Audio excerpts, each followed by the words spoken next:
आपने जो वीडियो देखा उसमें जो शख्स हीरो की तरह हाथ हवा में लहरा रहा है वो एक हैवान है, ऐसा दरिंदा जिसे अपने किए पर शर्म तक नहीं रही। दरअसल इस अपराधी का नाम सौरभ भास्कर है। ये वही गुनहगार है जिसने 19 साल की अंकिता की हत्या कर दी थी। आपको बता दें कि आज अंकिता भंडारी मर्डर केस में 3 दोषियों को सजा सुनाई गई है। तीनों को कोर्ट ने उम्र कैद में रहने का आदेश दिया है।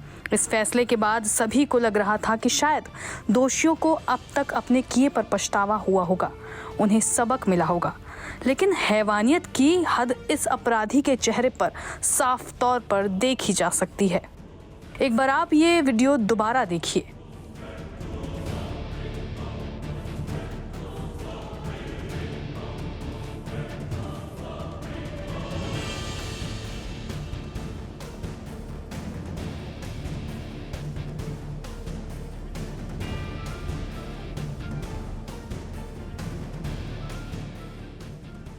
रिपोर्ट्स के मुताबिक उत्तराखंड में पौड़ी जिले के यमकेश्वर में स्थित वंत्रा रिजॉर्ट में रिसेप्शनिस्ट के तौर पर काम करने वाली 19 साल की अंकिता भंडारी की हत्या 18 सितंबर 2022 को कर दी गई। रिजॉर्ट चलाने वाले पुलकित आर्या ने अपने 2 कर्मचारियों सौरभ भास्कर और अंकित गुप्ता के साथ मिलकर हत्याकांड को अंजाम दिया।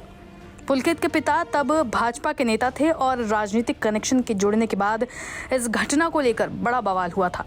2 साल 8 महीने तक चली सुनवाई के बाद कोटद्वार की अपर जिला एवं सत्र न्यायाधीश रीना नेगी ने शुक्रवार को तीनों आरोपियों को दोषी करार दिया और आजीवन कठोर कारावास की सजा सुनाई। बताया जा रहा है कि सजा सुनाए जाने के वक्त तीनों कातिल कोर्ट रूम में मौजूद थे। सजा सुनाए जाने के बाद भारी सुरक्षा के बीच तीनों को वापस से जेल ले जाया गया और उसी वक्त ये दोषी भी पुलिस की निगरानी में पुलिस वैन में बैठने जा रहा था। बताया जा रहा है कि अदालत में भी दोषियों के चेहरे पर कोई खास दुख नहीं था।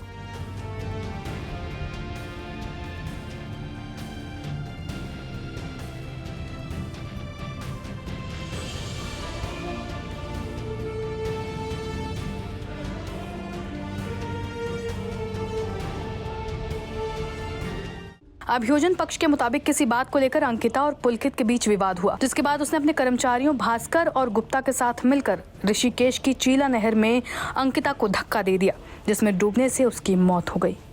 नहर से अंकिता का शव मिलने के बाद पुलिस ने तीनों को गिरफ्तार कर लिया, जिसके बाद अदालत ने उन्हें जेल भेज दिया था। मामले के सामने आने के बाद स्थानीय लोगों का गुस्सा भी खूब फूटा, जिसे शांत करने के लिए राज्य सरकार को उसकी जाँच के लिए SIT का गठन करना पड़ा। अब इस मामले में फैसला आने के बाद वकीलों ने भी मीडिया से बात की है। 1 वर्ष का अतिरिक्त साधारण कारावास और आजीवन कारावास कठोर कारावास होगा। 201 में 5 वर्ष का सजा और 10,000 रुपए का जुर्माना न देने के उसमें 2 माह का अतिरिक्त कारावास। 354 कौ में पुलकित आर्या को 2 वर्ष का कठोर कारावास और 10,000 रुपए जुर्माना। 10,000 रुपए जुर्माना न देने के आवास में 1 माह का अतिरिक्त कारावास। अभी पुलकित आर्या पे अनैतिक देह व्यापार अधिनियम की धारा 5(1) घ में 5 वर्ष का कठोर कारावास और 2,000 रुपए का जुर्माना न देने के उसमें 2 माह का अतिरिक्त कारावास। सौरभ भास्कर को 302 में आजीवन कारावास कठोर। सौरभ भास्कर और अंकित उर्फ पुलकित गुप्ता को 302, 201 और अनैतिक देह व्यापार अधिनियम में सजा सुनाई गई है और इसमें 302 में आजीवन कारावास, 50,000 रुपए जुर्माना न देने के उसमें 1 वर्ष का अतिरिक्त साधारण कारावास और सौरभ भास्कर को 201 में 5 वर्ष का कारावास, 10,000 रुपए जुर्माना न देने के उसमें 2 माह का अतिरिक्त कारावास। सौरभ भास्कर को और अंकित उर्फ पुलकित गुप्ता को 5(1) घ अनैतिक देह व्यापार अधिनियम में 5 वर्ष का कठोर कारावास और 2,000 रुपए का जुर्माना और ये जुर्माना न देने के उसमें 2 माह का अतिरिक्त कारावास की सजा माननीय न्यायालय के द्वारा सुनाई गई है। माननीय न्यायालय ने अभियोजन की अपील पर प्रतिकर के लिए 357 कौ में 4 लाख रुपए जुर्माना समस्त अभियुक्तों को प्रतिकर के रूप में पीड़िता के माता पिता को देने के लिए आदेश किया। किया गया था। अच्छा नहीं जजमेंट मैम ये विवेचना का विषय नहीं है, ये निर्णय का विषय है। तो निर्णय पे ही बात कर लेते हैं। आप लोगों ने किस तरह के नहीं, अभी पूरा जजमेंट आना बाकी है, क्योंकि पूरा जजमेंट अभी मेरे पास आया नहीं है। मैं आपको ऑपरेटिव पोर्शन पढ़ा रहा हूँ, सुना रहा हूँ जी।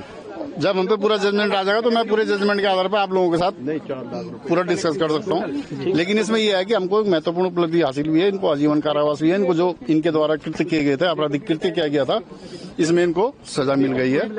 बहुत अच्छा 4 लाख कम नहीं, हमारी समस्त टीम के द्वारा अच्छा कार्य किया गया है नहीं। और जो साक्ष्य हमारे द्वारा, हमारी टीम के द्वारा रखे गए थे वो पूरी तरीके से साबित हुए हैं माननीय न्यायालय में। 47 साक्ष्य प्रस्तुत किए थे। 47 साक्षी, 47 गवाह पेश किए थे हमने 97 में से, जो हमारे महत्वपूर्ण, मेरे द्वारा या हमारी टीम के द्वारा जो महत्वपूर्ण माने गए थे वो हमने पेश कर दिए थे। इससे हमारा जो केस था वो पूरा प्रूफ हो गया। पहाड़ की बेटी, पहाड़ की बहन, जो भी घटना हुई उसका हमें बहुत दुख हुआ, बहुत कष्ट हुआ। और जिस दिन ये घटना हुई, जैसे ही हमें जानकारी मिली, हमने संकल्प लिया कि हम निश्चित रूप से हमारे पहाड़ की बेटी को, पहाड़ की बहन को न्याय दिलाएंगे। और जानकारी होते ही तत्काल हमने सभी जितने भी हमारी जांच करने वाली एजेंसियां थी, पुलिस विभाग था, सभी को निर्देश दिए कि तत्काल इनकी गिरफ्तारी होनी चाहिए। जितने भी आरोपी हैं उनकी तत्काल गिरफ्तारी हुई। और उसके बाद महिला आईपीएस अधिकारी की अध्यक्षता में एसआईटी का गठन किया गया। उसने पूरी जांच की, एक एक पहलू का अध्ययन किया, सारे सबूत जुटाए और बहुत सटीक तरीके से उन्होंने विवेचना को आगे बढ़ाया। और लगातार अदालत में पैरवी की गई। इसी का परिणाम रहा कि आरोपियों को जमानत नहीं मिल पाई। परिजनों को जैसा उन्होंने चाहा, जिस प्रकार से भी उन्होंने हमसे कहा, उनको अभियोजन अधिकारी दिए गए। और लगभग 1000 दिन, 3 साल के अंदर ये फैसला आया जिसमें आरोपियों को हत्या का दोषी मानते हुए आजीवन कारावास की सजा सुनाई गई है। और इस दौरान लगातार हमारे प्रशासन के लोग, हम लोग, परिवार के लोगों से भी लगातार हमने संवाद कायम रखा, उनको आर्थिक सहायता भी दी। हमने ये सुनिश्चित किया कि हम किसी भी प्रकार से अंकिता बेटी को, बहन को न्याय दिलाएंगे, क्योंकि हम उसको वापस तो नहीं ला सकते, लेकिन उसके साथ न्याय हो, ये हमने सुनिश्चित किया। आज का जो फैसला आया है उससे समाज में ये संदेश गया है कि अपराधी चाहे जो भी हो, वो कानून से ऊपर नहीं है। और इस प्रकार के जो फैसले हैं वो आने वाले समय के लिए भी एक साफ संदेश हैं, एक नजीर हैं। और देवभूमि उत्तराखंड में कोई कितना भी बड़ा हो, कितने ही लंबे उसके हाथ हों, लेकिन कानून से वो बच नहीं सकता, किसी कीमत पर छूट नहीं सकता।